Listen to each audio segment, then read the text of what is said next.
देवाचा महिमा असो. शिष्यत्वाची उत्कृष्टता. मी तुम्हाला नवी आज्ञा देतो की तुम्ही एकमेकांवर प्रीती करावी. जशी मी तुमच्यावर प्रीती केली तशी तुम्हीही एकमेकांवर प्रीती करावी. तुमची एकमेकांवर प्रीती असली म्हणजे त्यावरून सर्व ओळखतील की तुम्ही माझे शिष्य आहात. योहान 13:34-35. येशू आपल्याला सांगतो की आपण एकमेकांवर प्रेम केले पाहिजे, जेणेकरून सर्वांना कळेल की आपण त्याचे शिष्य आहोत. हे स्पष्ट करण्यासाठी तो आपल्याला आठवण करून देतो की आपण एकमेकांवर प्रेम केले पाहिजे, जसे त्याने आपल्यावर प्रेम केले.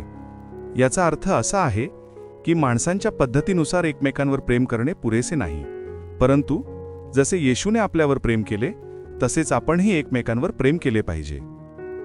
जर आपण मत्तेच्या शुभवर्तमानामध्ये पाहिले तर आपल्याला माणसांच्या प्रेमाची पद्धत समजते.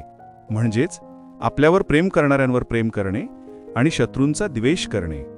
विदेशी आणि जकातदारांची हीच अवस्था आहे. आपण असे प्रेम करू नये, पण येशूने आपल्यावर जसे प्रेम केले तसेच आपण प्रेम केले पाहिजे. अन्यथा जसे पित्याने येशूवर प्रेम केले तसे त्याने आपल्यावर प्रेम केले, म्हणून आपण देवाच्या प्रेमाप्रमाणे एकमेकांवर प्रेम केले पाहिजे. लूकच्या शुभवर्तमानामध्ये येशू वचनांद्वारे देवाच्या प्रेमाचे स्पष्टीकरण देतो. देव कृतघ्न आणि दुष्टांवर दयाळू आहे. तो आपला सूर्य वाईटांवर आणि चांगल्यांवर उगवतो आणि नीतिमानांवर आणि अनीतिमानांवर पाऊस पाडतो. म्हणून आपणही आपल्या शत्रूंवरही प्रेम केले पाहिजे. प्रेमाची कृत्ये म्हणून जे आपला द्वेष करतात त्यांच्यासाठी चांगले करतात, जे आपल्याला शाप देतात त्यांना आशीर्वाद देतात, जे आपला छळ करतात आणि आपला अपमान करतात त्यांच्यासाठी प्रार्थना करतात. एका गालावर मारणाऱ्याला दुसऱ्या गालावर वळवणे, झगा घेणाऱ्याला झगा न घेण्यास मनाई करणे, मागणाऱ्यांना देणे, घेतलेले परत मागणे नाही, वाईट करणाऱ्यांचे चांगले करणे, जेणेकरून आपण आपल्या स्वर्गातील पित्याची मुले होण्यासाठी जगू आणि देवाच्या प्रेमाप्रमाणे एकमेकांवर प्रेम करू. आपल्याला दाखवते की जेव्हा आपण शक्ती, पापी आणि शत्रू नसतो तेव्हा देवाचे प्रेम आपल्यावर प्रगट झाले होते. त्याचप्रमाणे आपण प्रेम केले पाहिजे, केवळ आपल्यावर प्रेम करणाऱ्यांवरच नाही तर शत्रू, द्वेष करणारे, छळ करणारे, थोडक्यात सर्वांवरही. देवाच्या प्रेमाचे आणखी एक वैशिष्ट्य म्हणजे एकदा चांगले झाले तरी ते अपरिवर्तनीय असते. ते नंतर शत्रू बनतात. तर माणसाचे प्रेम करण्याची पद्धत तात्पुरती असते. जर प्रियजनाने नंतर त्यांच्या विरोधात गेले तर त्यांचे प्रेम संपते. देवाचे प्रेम कधीही कमी होत नाही, कधीही नाहीसे होत नाही. दानधर्म कायम राहतो. म्हणून देवाचे प्रेम असे आहे की जसे येशूने आपल्यावर शेवटपर्यंत प्रेम केले तसेच आपणही प्रेम केले पाहिजे. होय, त्याने जगात असलेल्या आपल्या स्वतःच्या लोकांवर शेवटपर्यंत प्रेम केले. पण हे आपल्यासाठी कसे शक्य आहे, किंवा जर आपण येशूने हे कसे प्रगट केले याकडे लक्ष दिले तर ते आपल्यासाठी एक आश्चर्य ठरू शकते. येशूला माहीत होते की त्याने या जगातून निघून पित्याकडे जावे अशी त्याची वेळ आली आहे, जेणेकरून तो शेवटपर्यंत त्यांच्यावर प्रेम करत आहे असे त्याचे प्रेम प्रगट करू शकेल. येशू जेवणावरून उठला व त्याने आपली बाह्य वस्त्रे काढून ठेवली आणि रुमाल घेऊन कमरेस बांधला. त्याने एका भांड्यात पाणी ओतल्यानंतर शिष्यांचे पाय धुवू लागला आणि कमरेला बांधलेल्या रुमालाने पुसू लागला. हे एका सेवकाचे काम होते.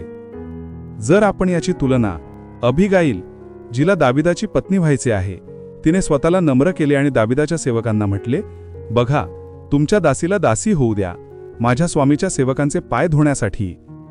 येथे जर आपण स्पष्टपणे पाहिले तर कधीकधी आपल्याला आपल्या स्वामींचे पाय धुण्यास आनंद होईल, पण तिने स्वतःला अधिक नम्र केले आणि म्हटले की ती त्याच्या स्वामीच्या सेवकांचे पाय धुणारी दासी आहे.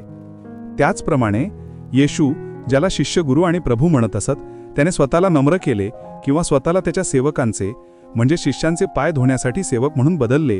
जरी तो देवाच्या स्वरूपात असल्याने त्याने स्वतःला नम्र केले आणि माणसांच्या प्रतिरूपात निर्माण केले आणि सेवकाचे रूप धारण केले. एखाद्या हिब्रू गुलामाला जेव्हा त्याला मुक्त होण्याची संधी दिली जाते तेव्हा तो आपल्या मालकावर, पत्नीवर आणि मुलांवर असलेल्या प्रेमामुळे कायमचा गुलाम राहण्याचा पर्याय निवडू शकतो. आयुष्यभर गुलामगिरीचं चिन्ह म्हणून त्याचे कान टोचले जातील.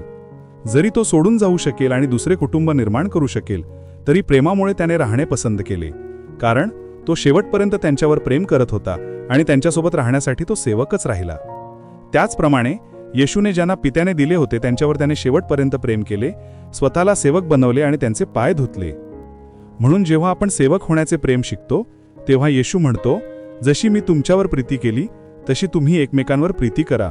तो स्पष्ट करतो, जसे पित्याने त्याच्यावर प्रेम केले तसे त्याने आपल्यावर केले, म्हणून माझ्या प्रीतीत राहा असे तो म्हणतो. पण कसे? त्याच्या आज्ञा पाळून, जसे त्याने पित्याच्या आज्ञा पाळल्या आणि त्याच्या प्रीतीत राहिला. वचने दाखवतात की जे येशूवर प्रेम करतात ते त्याचे शब्द आणि आज्ञा पाळतील.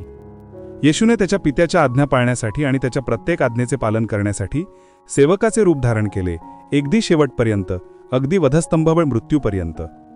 जेव्हा आपण स्तोत्रांमध्ये आणि इब्री लोकांस पाहतो तेव्हा आपल्याला दिसून येते की देवाला यज्ञ आणि अर्पणे नको होती, उलट त्याला हवे होते.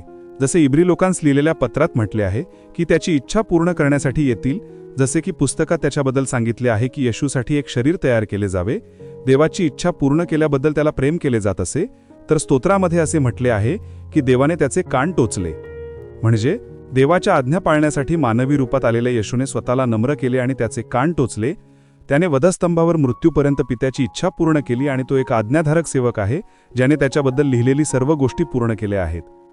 जर असे असेल तर आपण एकमेकांवर शेवटपर्यंत प्रेम करायचे असेल तर आपल्याला सेवक बनावे लागेल आणि कायमचे सेवक राहावे लागेल. तरच आपले प्रेम कायमचे टिकून राहील. जर आपल्याला येशूने आपल्यावर प्रेम केले तसे बंधुप्रेमात जगायचे असेल तर आपल्याला कान टोचलेल्या गुलामांसारखे जगावे लागेल. त्याचप्रमाणे तरुणांनो, वडीलधाऱ्यांच्या अधीन राहा. होय, तुम्ही सर्वजण प्रेमाने एकमेकांच्या अधीन आहात. केवळ चांगले आणि सौम्यांच्याच अधीन राहा, पण कुटिलांच्याही अधीन राहा. म्हणून ते विशिष्ट गटासाठी विचारले जात नाही.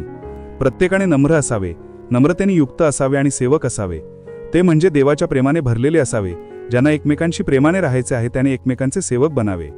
परस्पर प्रेम, सदैव प्रेमळ, आज्ञाधारक, काळजी करणारे, मदत करणारे, टिकाऊ सेवक, हे प्रेमाची पूर्ण व्याख्या दर्शवते. मी तुम्हाला एक गोष्ट आठवून देतो. स्वर्गात एक मोठी मेजवानी तयार केली आहे. चविष्ट जेवणाने टेबल भरले आहे, पण तेथील लोकांच्या हाताला लांब चमचे बांधलेले असतात. त्यामुळे त्यांना कोपर वाकून स्वतः जेवणे अशक्य होते. तरीही जे प्रेमात परिपूर्ण आहेत आणि बंधू प्रेमात राहतात आणि एकमेकांना सेवक म्हणून खाऊ घालतात, त्यांच्यासाठी काहीच फरक पडत नाही. अशा प्रकारे सर्वांनी आनंदाने मेजबानीचा अनुभव घेतला. त्याचप्रमाणे जसे येशूने स्वतःला सेवक बनवून शेवटपर्यंत स्वतःवर प्रेम केले, तसेच आपणही सेवक असल्याने एकमेकांची सेवा करतो, अधीन राहून, सहन करून, आज्ञापालन करून, दयाळूपणे, मदत करून आणि प्रेमाने. मग आपण जगाला हे सांगू शकू की आपण येशूचे शिष्य आहोत. आपला स्वर्गीय पिता आपल्याला या अनुभवांसाठी पात्र मनवावा. त्याच्या विपुल कृपेने आपले भरो आणि आपल्याद्वारे त्याचे नाव गौरवले जाओ.